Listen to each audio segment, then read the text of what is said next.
Hi everyone, Mark Valentini with PHCC Legislative Affairs. Just want to provide a brief update on everything that's been happening on Capitol Hill this week. That is the week of May 11th, 2020. So yesterday, Tuesday, May 12th, House Democrats introduced Phase 4 legislation in response to the COVID-19 pandemic. This is a $3 trillion spending package that would provide $1 trillion in emergency relief for states to combat the pandemic, $200 billion in assistance for essential workers, an additional round of relief payments to qualified individuals and couples. And so it's a rather comprehensive bill. It's a very large bill. It's $1 trillion more than the CARES Act. So this would, in essence, be the largest spending package that Congress has ever passed in the history of the United States. But there are a couple of provisions in there that would be beneficial to PHCC.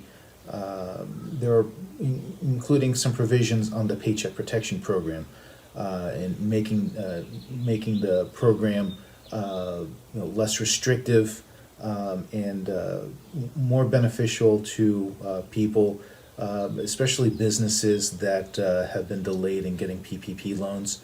For example, there's language that would reduce that 75% minimum threshold that your PPP loan must be used towards payroll. So you wouldn't have to pay at least 75% for payroll expenses. That leaves a little bit more flexibility for other qualified overhead expenses such as rent payments, mortgage interest deduction, and utilities.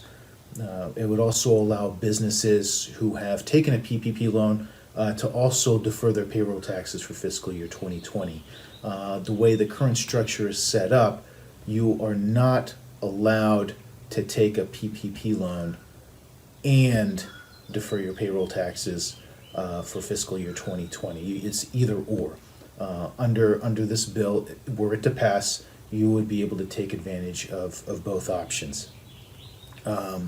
It would also ensure that no portion of your PPP loan is taxed. I'm sure all of you are aware by now there's some guidance that was put out by the Internal Revenue Service on April 30th stating that expenses that are paid with non-taxable forgiven revenue are not deductible expenses, which effectively acts as a tax on your PPP loan. And this was not the intent of Congress. So this bill provides that clarification that under no means should any portion of your PPP loan be taxed. So, which is obviously good. This is something that PHCC should support. It includes provision that would increase the employee retention tax credit from 50% to 80%, therefore further incentivizing small businesses to keep more employees on their payrolls. It also provides an additional $2 billion for workforce investment so that people who have been dislocated because of the pandemic are able to seek job training, be able to receive job training through their state and local workforce boards. And it also includes a provision that would allow any 501c to apply for a PPP loan. So essentially, PHCC National and many of its state and local chapters are established as 501c6 organizations. So should they need to apply for PPP loans, should they need any kind of liquidity, this opens up the Paycheck Protection Program as an option for those state and local chapters to be able to continue to serve their members. So this comes with a caveat. First of all, this legislation, the HEROES Act, is probably going to be dead on arrival in the Senate. And the reason I say that is because this bill is more of a policy outline for the Democrats in Congress. This is sort of an outline of what their policy priorities are for the rest of the year. And it's also in some ways, a starting point for negotiations with Senate Republicans on the next phase of legislation to respond to the COVID pandemic. The Republican approach seems to be threefold. Number one, Senate Majority Leader Mitch McConnell wants to take kind of a wait-and-see approach. I think that he wants to see how the CARES Act is playing out, how effective it is, whether or not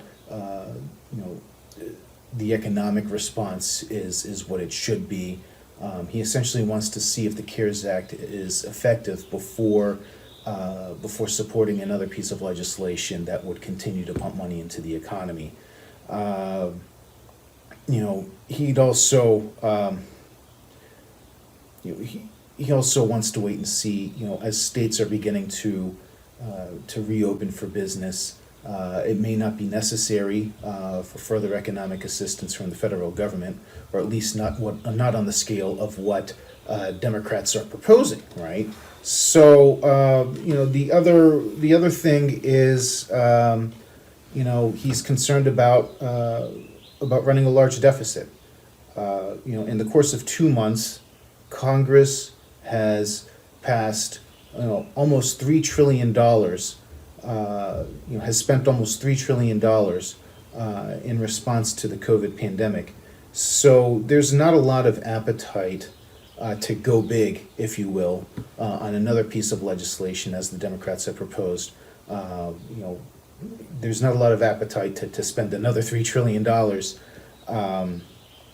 at least without seeing how the last tranche of assistance is playing out. Senate Republican leader Mitch McConnell has also predicated the movement of any further legislation on the inclusion of shielding businesses and hospitals from COVID-19 litigation. He has been very steadfast in this. Nothing is going to move unless there is some kind of protection for small businesses from lawsuits because employees or other individuals may have contracted COVID-19 through their work. Senator John Cornyn of Texas is drafting language that would provide this protection for small businesses, as long as those small businesses have made a good faith effort to adhere to federal, state, and local guidelines for protecting their employees, right? So making sure that they've been provided, making sure that businesses have been good about providing personal protective equipment, making sure that there are, social distancing guidelines in place, if they had if small businesses at least make that good faith effort to protect their employees that way, then they should be shielded from these kinds of lawsuits. Any business that, this language would also state that any business that has been negligent would certainly not be immune from any kind of lawsuit. So that adds a little bit of balance to the language. I think in principle, PHCC would support this kind of language. It is important to protect businesses who have made a good faith effort, businesses such as plumbing and HVAC contractors that are essential, that need to work for the public, that are making every effort to protect their employees and their customers, that they should be shielded from these lawsuits that could put them out of business. The way the economy is going to be, this is no time, for lawsuits that put businesses out of business and also puts employees out of work as well. So we'll see how it plays out. I don't think that any kind of legislation is going to pass until well after Memorial Day. So there is time to see how this plays out. If you have any questions, you can reach out to me, government@naphcc.org, or you can call anytime, 703-371, 752-9871, excuse me. So anyway, I hope you guys are safe, and be vigilant, and God bless. Thank you.